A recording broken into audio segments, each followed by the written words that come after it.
Estados Unidos y la OTAN pactaron un acuerdo para enviarle armamento a Ucrania. El presidente Donald Trump recibió en la Casa Blanca al secretario general de la Organización del Atlántico Norte, Mark Rutte, y aprobaron la idea que habían planteado los ucranianos para que los estadounidenses fabriquen armas y los países de la OTAN se las compren con el fin de enviarlas a Kiev. En el encuentro, Trump subió el tono de sus amenazas contra Rusia.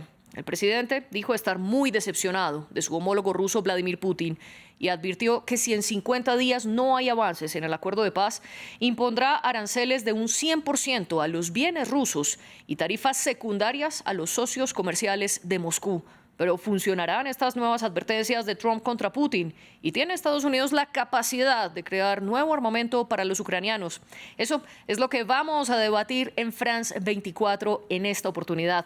Nos acompaña Michelle Valderas, doctorante y profesora de la UNAM, especialista en Rusia y espacio postsoviético. Ella está desde Ciudad de México. Y en Washington nos acompaña Román Ortiz, analista de seguridad y defensa del Centro de Seguridad Internacional de la Universidad Francisco de Vitoria. Bienvenidos ustedes dos. Y antes de comenzar nuestro programa, invito a nuestra audiencia a que nos sigan en redes sociales, donde estamos como @France24-ES. Y recuerden que también estamos disponibles para que nos escuchen a través de Apple Podcasts, Spotify, Deezer y TuneIn. Michelle Valderas, comienzo con usted. ¿Cuál es su opinión general de este pacto entre Trump y la OTAN? Hola, ¿qué tal? Muy buenas tardes. Bueno, pues sabemos que la OTAN es esta alianza militar de fundación estadounidense, ¿no? Que ya tiene bastantes años de existir y que finalmente es financiada en gran medida por los mismos Estados Unidos, ¿no? Inicialmente, cuando surge la OTAN, pues la idea era enfrentar a la Unión Soviética, estado que ya no existe desde los años 90 y que parecía que ya no tenía mucho sentido, ¿no? La existencia de esta misma alianza todavía en el continente, pero hemos visto que desde la implosión de la Unión Soviética hasta años más cercanos, ha habido también un incremento, ¿no? En los miembros de la OTAN, ya no son los iniciales países fundadores, sino que cada vez ha ido creciendo más esta alianza, y esto puede prender las alertas en muchos sentidos, ¿no? Primero porque se ha reconfigurado también el discurso de la OTAN del fundamento, ¿no? Sí, de la seguridad en el Atlántico Norte, y ahora han catalogado, ¿no? Ya no la Unión Soviética, pero sí a Rusia como este nuevo enemigo común, ¿no? Como esta amenaza común al continente, y que por supuesto se reforzó todavía más este discurso después de la invasión rusa a Ucrania. Pero esto por supuesto que ha tenido una escalada bastante importante, no nada más en manera de alianza entre todos estos países, sino que también hemos visto que en estos últimos años, de manera sorprendente, muchos países que habían mantenido los números, digamos, de militarización, de armamento, etcétera, a niveles nada más que necesarios, ¿no? Por ejemplo, como es el caso de Alemania, pues cada vez han subido más también estas inversiones en armamento, en militarización, en apoyo hacia Ucrania, pero que por supuesto esto levanta las alertas, ¿no? Entonces este acuerdo pues no es más justamente que, o esta reunión que tuvo Donald Trump recientemente, no es más justamente que esta pues como este intento, ¿no? De volver a reentablar o de reforzar estos lazos que ya son históricos. Pero, como en todo, probablemente tendríamos que estarlo tomando también con cierta precaución, ¿no? Porque también en otros momentos, en otros discursos, el mismo presidente Donald Trump ya ha asegurado, ¿no? Que o han querido salirse de la OTAN o que han querido reducir los aportes económicos a la OTAN, ¿no? Diciendo que Europa ya se tiene que hacer cargo de sus propios temas de seguridad. Y algo que me parece muy curioso además es que en esta reunión también Trump era muy enfático en decir que finalmente este armamento iba a ser pagado por la OTAN, ¿no? Iba a ser pagado por miembros de la OTAN, y que los Estados Unidos simplemente iban a colaborar como para llegar a un acuerdo entre Rusia y Ucrania. Entonces, pero insisto, creo que todavía tiene que ser tomado con mucho cuidado para ver exactamente a qué se está refiriendo Donald Trump. Román Ortiz, ¿y usted qué piensa de este anuncio entre la OTAN y Estados Unidos? Bueno, yo creo que hay Bueno, me gustaría antes empezar por aclarar un par de puntos. Uno, los Estados Unidos no financian la OTAN. Cada uno de los países miembros de la OTAN aporta recursos para financiar la OTAN, y la defensa colectiva depende de los presupuestos de defensa que aportan cada uno de los miembros, ¿verdad? Esta no es una alianza financiada exclusivamente por los Estados Unidos. Dicho esto, yo creo que hay este acuerdo significa dos cosas fundamentalmente. Primero, que de alguna manera se ha encontrado una fórmula para reequilibrar las cargas estratégicas de la seguridad europea, que permite a los Estados Unidos o a la administración Trump mantenerse en Europa, y a los europeos, digamos, contar con el apoyo norteamericano. Y básicamente eso ha sido este arreglo para que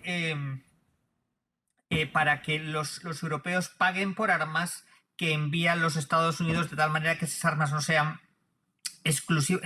financiadas por los Estados Unidos. El otro punto que me parece que es fundamental es que de alguna manera esta es la demostración de que la geopolítica no cambia simplemente con la voluntad de las partes, que la geopolítica es algo que a veces evoluciona, pero que es muy difícil de transformar radicalmente. Y yo creo que los intentos de Donald Trump por acercarse a Vladimir Putin han chocado con el peso de la geopolítica. Y es que Rusia es un Estado con un proyecto expansionista y autoritario para Europa. Eso choca frontalmente no solamente con los europeos, sino también con los intereses de los Estados Unidos, que quieren una Europa que sea democrática y que sea soberana frente a Rusia. Y en consecuencia Donald Trump ha tenido que asumir que ha visto de alguna manera que necesita contar con sus socios europeos para enfrentar una evolución de los acontecimientos en el viejo continente que va directamente en contra no solo de los intereses europeos, sino también de los intereses de seguridad norteamericanos. Entonces, al final del día, este arreglo es un gana-gana para todas las partes, ¿verdad? Es decir, Ucrania consigue el equipo militar que necesita para defenderse de la agresión rusa. Europa consigue el apoyo norteamericano para un equipo que ellos tienen dificultades para producir en las cantidades necesarias, y los Estados Unidos se aligera de la carga financiera de apoyar a Ucrania, que era una parte fundamental de las quejas que tenía la administración Trump frente al arreglo de cosas que había antes en la seguridad europea. Voy a retomar este último punto que usted menciona, Román, que esto es un gana-gana tanto para Ucrania como para Estados Unidos, porque Ucrania va a recibir el armamento estadounidense que tanto necesita sin que Washington pague por él, sino que lo van a pagar la OTAN. Aquí simplemente hacer una claridad. Usted tiene razón en que la OTAN no es financiada exclusivamente por Estados Unidos, sino por los 32 países que hacen parte de esta organización y que incluye a Estados Unidos. Sin embargo, Estados Unidos sí es el país que más dinero aporta en cantidades totales. Michelle, quiero retomar sobre este gana-gana, pero aterrizarlo un poco más a la pregunta de si esta promesa de entregar armas estadounidenses a Ucrania es realista. Y se lo pregunto sobre todo teniendo en cuenta dos aristas. Uno, ¿cuánto se va a demorar Estados Unidos en fabricar este armamento que necesitan los ucranianos? Y dos, Hace menos de un mes el Pentágono suspendió envío de armas a Ucrania precisamente porque advirtieron que ellos tenían pocas reservas de armamento. Teniendo en cuenta estas bajas reservas de Estados Unidos, ¿es posible que creen más para Ucrania? Sí, justamente también por eso me interesaba mucho decir desde el inicio que hay que ser quizás muy cuidadosos todavía con estas propuestas y este discurso de Donald Trump. Eso por un lado, porque pensar en si van a tener la capacidad de crear la cantidad de armamento necesario para Ucrania, sobre todo pensando también en todos los frentes en los que se han abierto, ¿no?, geopolíticamente para los Estados Unidos, tanto en materia comercial como en materia directamente militar y de guerra, ¿no? ¿no? Pensando, por supuesto, la guerra Rusia y Ucrania, ¿no? Las tensiones con Europa, con el tema arancelario, las tensiones con China, las tensiones en América Latina, con los BRICS, con México, ¿no? Por solo poner algunos ejemplos, y por supuesto el tema del Medio Oriente.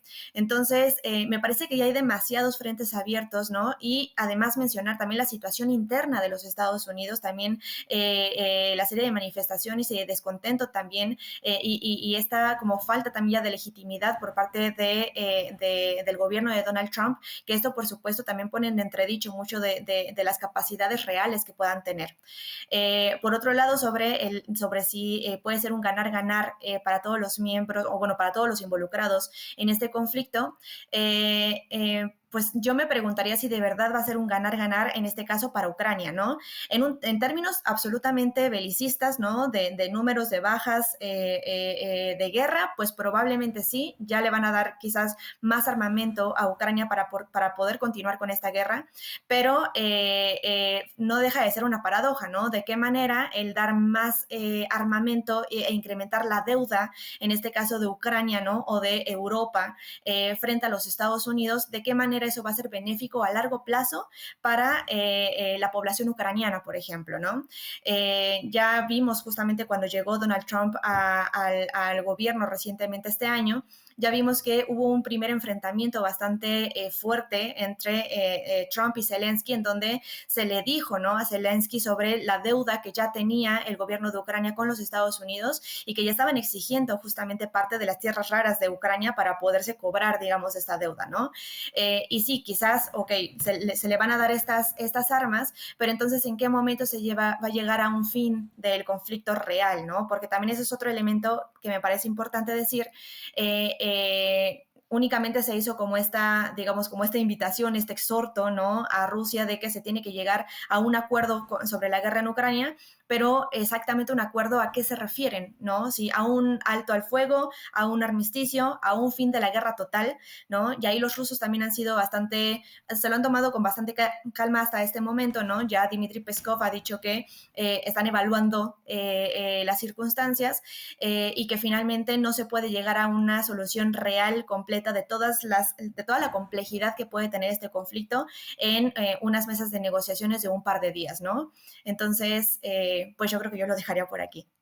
Un conflicto que además él mismo, Donald Trump, ha reconocido que es sumamente complejo en comparación con otros de los frentes de batalla que están abiertos en este momento y que usted mencionaba algunos. Michelle, Román, en ese sentido quiero hacerle dos preguntas. La misma que le hice a Michelle, de qué tan realista es la promesa de Estados Unidos de fabricar armamentos teniendo en cuenta sus propias reservas. Y dos, preguntarle sobre lo que mencionaba Michelle. ¿Está incrementando la deuda Ucrania y el resto de los países europeos con este nuevo pacto?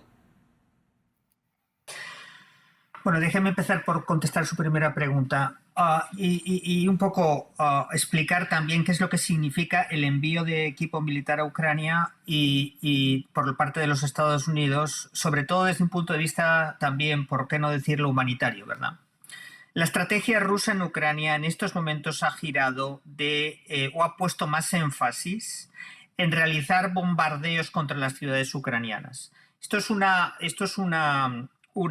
respuesta a lo que representa la frustración permanente de las Fuerzas Armadas rusas porque no son capaces de avanzar a suficiente ritmo sobre el terreno debido a la resistencia ucraniana y a su propia incompetencia militar.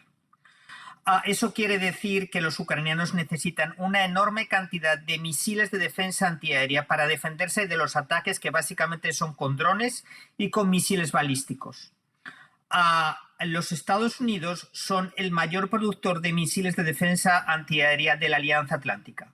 Para que usted se haga idea, en estos momentos el misil de defensa antiaérea típico de los Estados Unidos, que se llama Patriot, los Estados Unidos producen aproximadamente unos 750 unidades de ese misil al año, mientras que el sistema equivalente, que es europeo, que es un sistema de producción franco-italiano, produce aproximadamente 50 unidades al año. Eso quiere decir que la capacidad de producción, digamos, la posibilidad de adquirir misiles de los Estados Unidos multiplica la capacidad para entregar este tipo de armamento a Ucrania.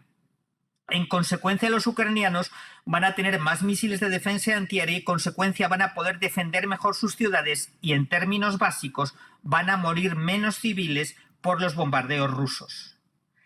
Si su pregunta es si los misiles que puede entregar los Estados Unidos son suficientes para cubrir la demanda ucraniana, la respuesta es no. Para que usted se haga idea, aproximadamente entre los misiles que produce Rusia, los misiles balísticos y los que recibe de Ucrania, estamos hablando de que pueden disponer de unos 1.000 misiles balísticos al año.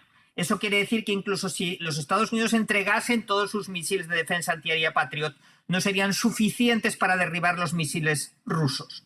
Pero es bastante evidente en cualquier caso que la capacidad de aporte de los Estados Unidos es enorme y, en consecuencia, supone un respaldo muy significativo para la defensa antiaérea ucraniana. Eso por lo que se refiere al tema de las capacidades de defensa. Por lo que se refiere al tema de la deuda, lo que yo creo que vale la pena señalar es que los que van a pagar son los europeos, son los ucranianos. En consecuencia, digamos, la deuda sería de Ucrania con Europa.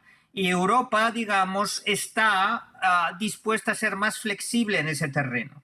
Por otra parte, también le quiero recordar que existen aproximadamente unos 20.000 millones de dólares rusos congelados en bancos europeos y norteamericanos, sobre los que hay una discusión sobre cómo deberían de ser usados y de qué se debería hacer con ellos. Y una posibilidad es confiscar esos fondos para financiar las armas para Ucrania, que me parece que sería una cosa bastante razonable teniendo en cuenta que la guerra la empezó Rusia, ¿verdad? Déjeme contrapreguntarle algo, Román, sobre la primera parte de su respuesta. La pregunta que le quiero hacer no es si la cantidad de misiles o de defensa antimisiles que produce Estados Unidos es suficiente para lo que necesita Ucrania, sino que la pregunta es, ¿realmente Estados Unidos puede producir esta cantidad de misiles, teniendo en cuenta sobre todo que el Departamento de Defensa hace 3 semanas advirtió que las reservas de armas de Estados Unidos estaban disminuyendo?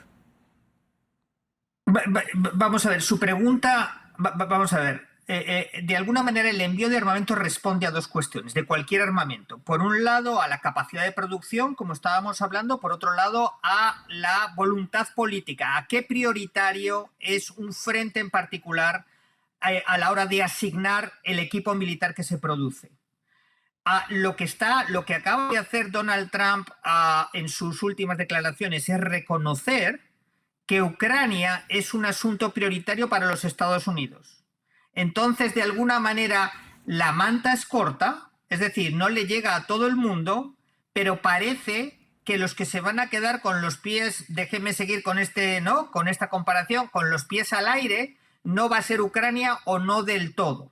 ¿Eso qué quiere decir? Pues que de esos 750 Patriot que produce al año los Estados Unidos, una parte significativa, evidentemente no todos, pero más que antes de que Donald Trump hiciese esta declaración, van a ir para Ucrania. Entre tanto, tanto los Estados Unidos como Europa tienen planes para expandir la producción, lo cual quiere decir que probablemente en un año o un poco más, cada vez se producirán más misiles de defensa antiaérea y, en consecuencia, habrá más para atender a todos los frentes. Esta es un poco la realidad. Yo creo que el punto clave de la reunión de Trump y Rutte es que ahora los Estados Unidos han manifestado su voluntad política de invertir más recursos militares en Ucrania. Ese es, desde mi punto de vista, la clave. Y en efecto, esa declaración del presidente Donald Trump marca un punto de quiebre después de la reunión que tuvieron el mismo Trump y Volodymyr Zelensky en la Casa Blanca a inicios de este año, donde prácticamente Trump le dijo a Zelensky de manera explícita, lo acusaba de comenzar la Tercera Guerra Mundial y que Estados Unidos no iba a financiar más a los ucranianos. Después de eso, en efecto, vino la suspensión de envío de ayudas militares por parte de Washington hacia Kiev. Y ahora el punto de quiebre está en que Trump está reconociendo que le importa a Ucrania y dice estar muy decepcionado de las actitudes de Vladimir Putin al no acordar ningún pacto sobre la paz. Michelle, ¿cómo explicar este quiebre? Sí, Bueno, sabemos justo que ha habido varios intentos de negociaciones en varios momentos. De hecho, casi recién iniciada la guerra en el año 2022, ya había habido unas primeras mesas de negociaciones que tuvieron sede en Bielorrusia y que finalmente fueron pausadas en ese momento, tanto principalmente también por el Reino Unido, pero también por los Estados Unidos en ese momento, bajo el gobierno de Biden. Y justo cuando llega Donald Trump al gobierno de los Estados Unidos, reafirma, ¿no?, que él va a acabar con esta guerra. Entonces parece que es bastante optimista la manera en la que se empiezan a hacer estas negociaciones, también directamente entre Donald Trump y Vladimir Putin, ¿no? Y esto desde varias perspectivas, por supuesto, que puede ser criticado de muchas maneras, ¿no? Primero, pensar en que puede haber un tipo de negociación, digamos, bilateralmente, únicamente entre Donald Trump y Vladimir Putin, sin que en este caso estén presentes los ucranianos, ¿no? Pero ha habido justamente también otras mesas de negociaciones en donde se han encontrado los delegados tanto de Rusia como de Ucrania para tratar de encontrar algún acuerdo común en donde obviamente las dos partes encuentran algún tipo de beneficio, ¿no? Para el momento en el que se encuentra la guerra, por supuesto, ha estado estancada ya desde hace pues varios meses. Quizás hay uno de los elementos que más parecía poner a temblar a los rusos en este momento había sido la incursión a Kursk por parte de los ucranianos, pero finalmente ya fueron expulsados de esta ciudad. Y quizás también uno de los elementos que podrían ser alarmantes con este nuevo envío de misiles es que, claro, esos misiles podrían tener un alcance muchísimo mayor de los que han tenido hasta este momento los que se le han entregado a Ucrania, pero no hay que dejar de ver que finalmente Rusia también es una potencia militar, ¿no? Por supuesto, no podemos llegar a compararla a niveles de la OTAN en conjunto, ¿no? De todo lo que representa la OTAN, eso sí es muchísimo más poderoso que Rusia por sí misma, e incluso considerando también la Organización del Tratado de Seguridad Colectiva a la que pertenece Rusia.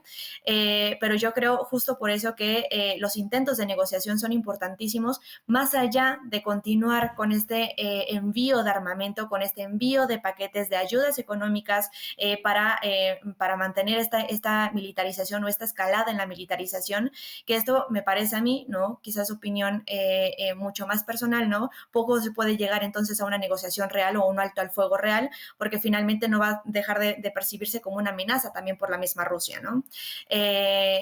Quizás si se llega como algún acuerdo más directamente entre Rusia y Ucrania, se podría llegar a algún tipo de acuerdo, ¿no? Pero finalmente hay también intereses de por medio, no nada más de Ucrania, no nada más de Rusia, sino también aquí ya están involucrados intereses particulares tanto de Europa, pero principalmente de los Estados Unidos en territorio ucraniano.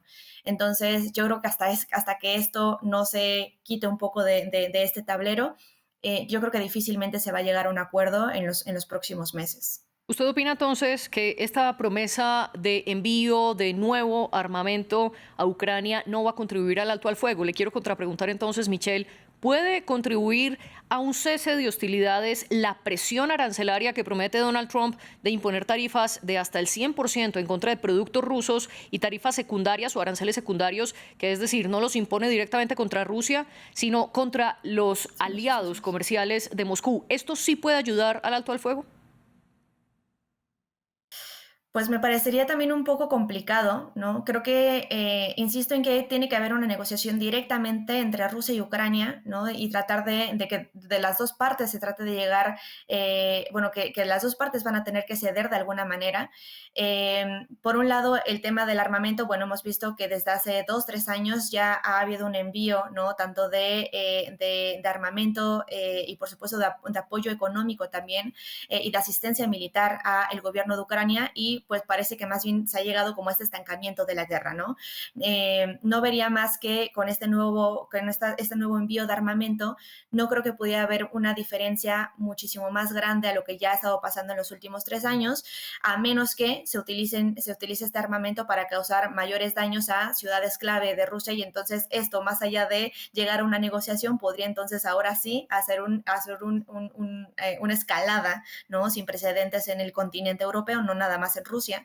Y por otro lado, con el tema de las sanciones, ¿no? Bueno, finalmente Rusia ya se ha convertido para estas fechas en el país más sancionado históricamente, ¿no? O sea, más que la misma Alemania después de la Primera Guerra Mundial, de hecho, y no nada más han sido más sancionados a nivel como estatal, sino también de personas, ¿no? Tanto de oligarcas como de políticos y de gente estratégica rusa, y por supuesto también estas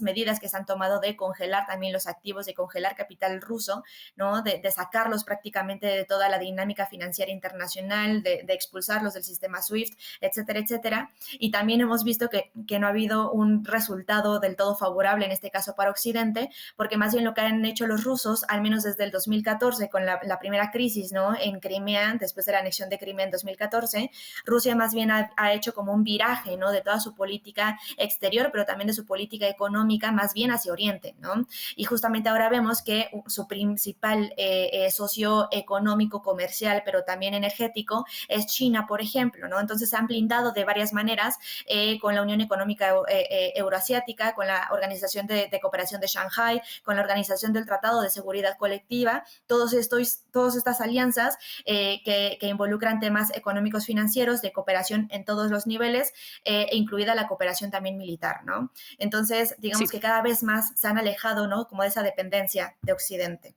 Usted mencionó algunas de las acciones económicas que Occidente ha tomado en contra de Rusia desde que comenzó la guerra en Ucrania, y también cómo Moscú ha salido al paso blindándose con otros aliados. En ese contexto, Román, ¿pueden servir las amenazas de aranceles de Trump en contra de Rusia? Hombre, yo creo que las amenazas, sobre todo a los países que comercian con Rusia, me parece que pueden ser efectivas. Es decir, yo creo que me parece que nos olvidamos de un punto que es clave aquí, y es que Rusia invadió a Ucrania en febrero de 2022. Es decir, se lanzó a la primera guerra de conquista, la primera guerra de agresión en Europa desde 1939. Entonces, yo creo que había que reaccionar frente a eso. La comunidad internacional lo ha hecho con mejor o peor fortuna. Y dentro de eso, las sanciones económicas han jugado un papel importante, entre otras cosas porque han frenado, han dañado parcialmente, no lo suficiente, pero parcialmente, la capacidad de Rusia para sostener la guerra, que era parte del ejercicio o parte del objetivo. Entonces, golpear también y presionar a los países que están comerciando con Rusia, que están violando sobre todo el tema de las sanciones petroleras con Rusia, es una opción que sin duda va a poner más dificultades a la economía rusa.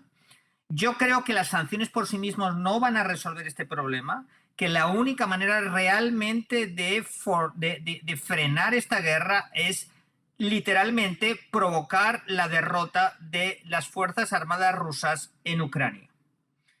Lo cierto esto que parecía imposible en febrero de 2022 se ha demostrado, digamos, que no es algo que esté por fuera fuera del alcance. Y de hecho el objetivo debería de ser incrementar tanto el costo de la agresión para Rusia como para que Rusia se vea obligada a negociar. En este momento el incremento del costo no es suficiente porque Vladimir Putin es el que está rechazando las negociaciones. Y yo creo que en ese sentido la entrega de armamento, que por otra parte es un armamento defensivo, no hay ninguna capacidad que permita golpear a las ciudades rusas, tiene todo el sentido, porque se trata de proveer las herramientas para incrementar el desgaste militar a Rusia, ¿verdad? Entonces yo creo que las sanciones solas no, las sanciones más la entrega de ayuda militar, desde luego que sí.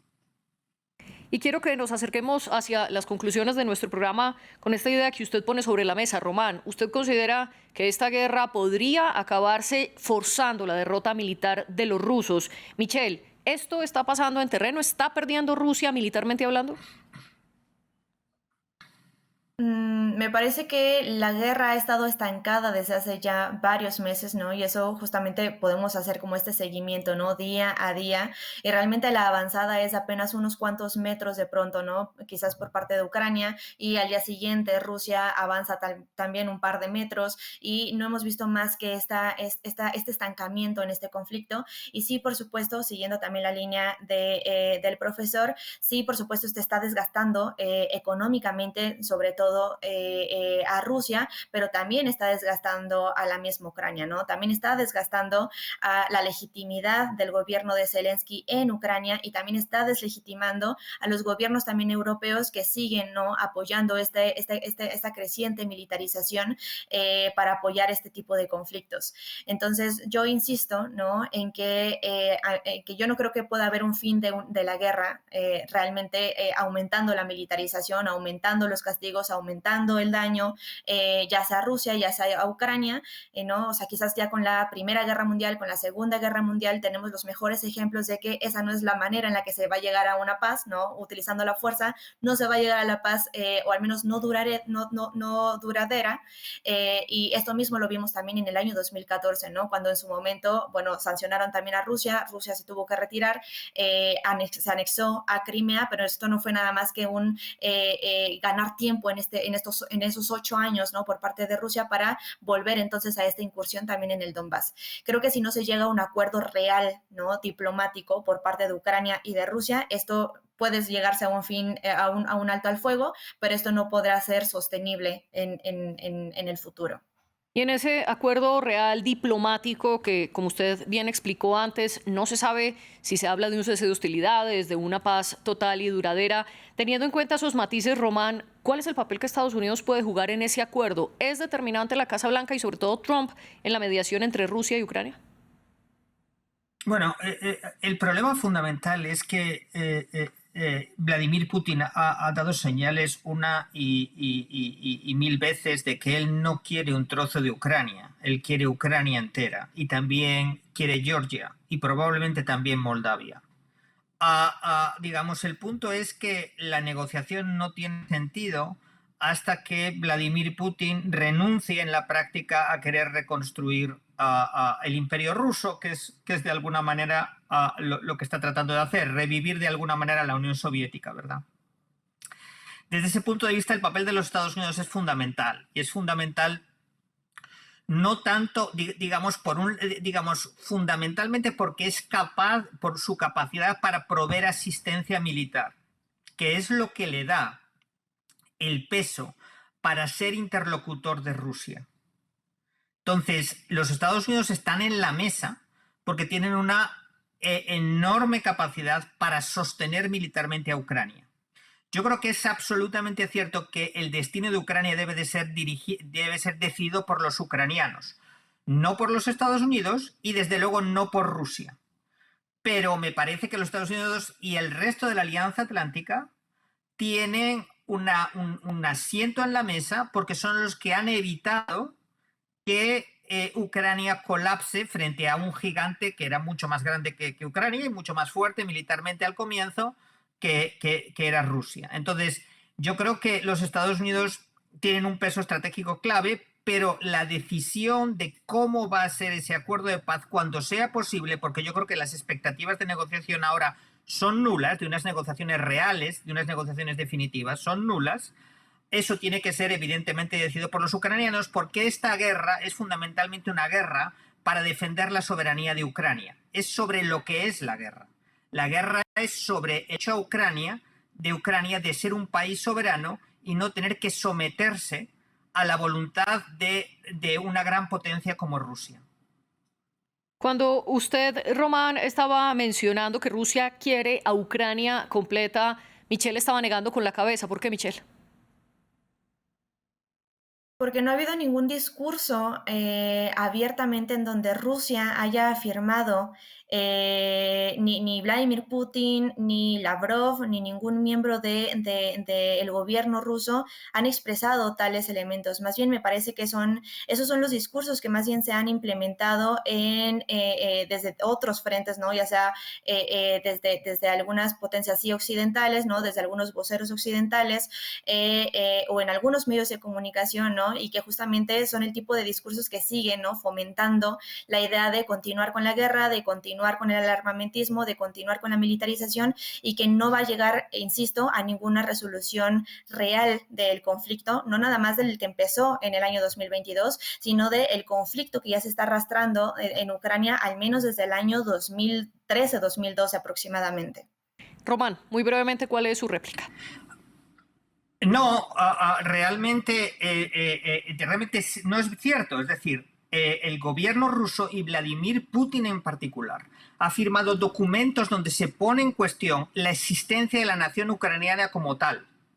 Básicamente Vladimir Putin y la gente que le rodea, los intelectuales en particular, incluido por ejemplo el señor Dugin, ha señalado una y varias veces que Ucrania no es una entidad distinta de Rusia. Entonces es sobre eso sobre lo que es la guerra. Y el problema de la militarización es que cuando uno está en guerra, recurrir a medidas militares es la única alternativa. Ni Ucrania ni la OTAN ha escogido la militarización, entre comillas, porque sea por su voluntad propia. Sí. La ha escogido porque Rusia lanzó una guerra de agresión en febrero de 2022. Michelle Valderas y Román Ortiz, les agradezco por participar en el debate de France 24. Se nos acabó el tiempo lastimosamente y le quiero dar un agradecimiento especial a nuestra jefe de edición, Laura Garzón, que se irá del debate durante un tiempo, pero ustedes sigan pendientes porque ella regresará con nosotros en una semana y Tania Herrera, la jefe de invitados, y yo seguiremos al frente del programa. Vean más en france24.com.